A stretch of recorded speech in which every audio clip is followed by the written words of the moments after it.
So for more on all of this, we're joined by Yuri Sak. He's an advisor to Ukraine's defense minister, and he joins us from Kyiv. Thanks so much for being here with us. So I want to start with that missile. Your president first said it wasn't from Ukraine, contradicting President Biden, who said essentially that the evidence indicated otherwise. Then later, President Zelensky said he wasn't 100% sure. So are you learning any more about this? Can you tell us any more about the origin of that missile?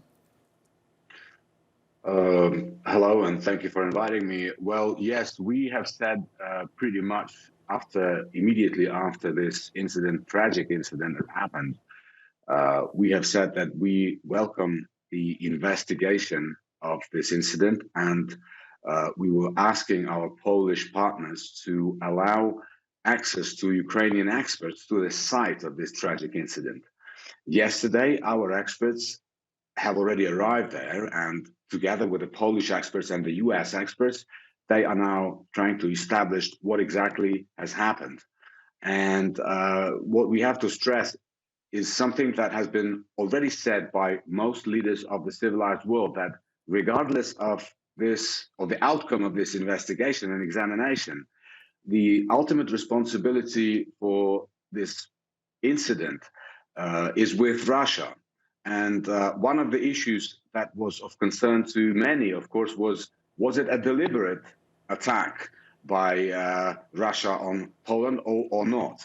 Now, we can certainly say that this tragic incident was a result of a deliberate missile attack of Russia on Ukraine, because on that day, almost 100 missiles were fired at Ukrainian cities, as you know, and thankfully, Ukrainian air defense forces have been able to shoot down 73 of those. But of course, we'll have to wait till the final outcome of this investigation to draw definitive conclusions.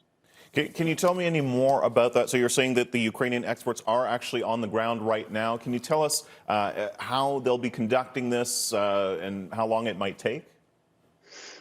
Well, the latest we've heard, they are on site. They are doing everything they have to from the point of view of the investigation, and they will report as soon as the investigation is done. But, within the foreseeable future, very soon, we will have the outcome, and we will have the consolidated opinion of the Ukrainian experts, Polish experts, and the US experts as regards to what had happened.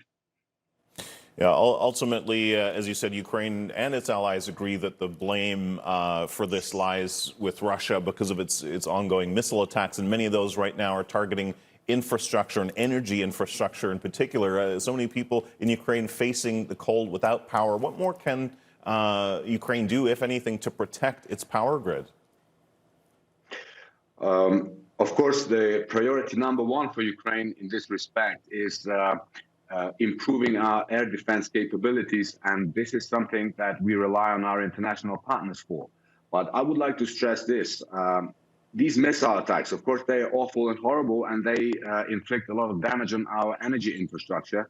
But at the same time, they will never break our will, because if you listen, for example, to what the people in the liberated city of Kherson are saying, they're saying, we don't have electricity, we don't have even drinking water, but we don't have Russians in our city. Now, for us, the worst blackout that we can experience is when the Russian war criminals, Russian looters, and Russian rapists are on our land. This is the blackout that we are fighting against the most, and we are determined to continue our counteroffensive.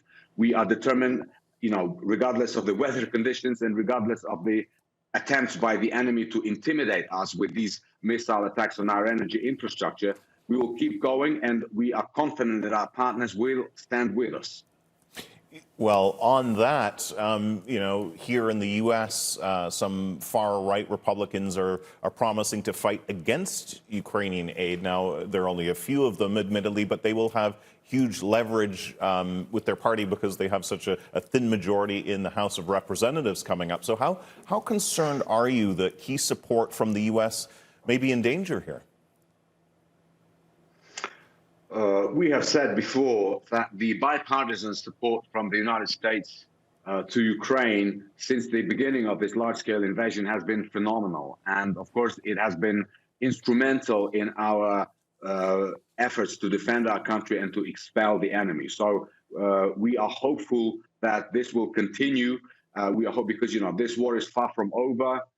We need this support, and we are confident that the political elites in the United States are fully aware and understand that while this war is fought on the Ukrainian territory, this war is not just about Ukraine.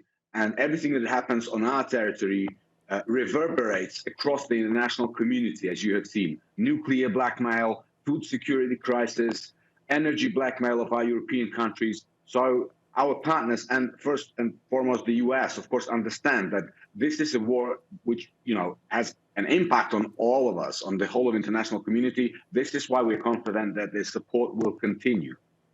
Yeah, we've seen that come into sharp relief recently this week. Yuri Sak, thank you so much. Really appreciate your time. Thank you.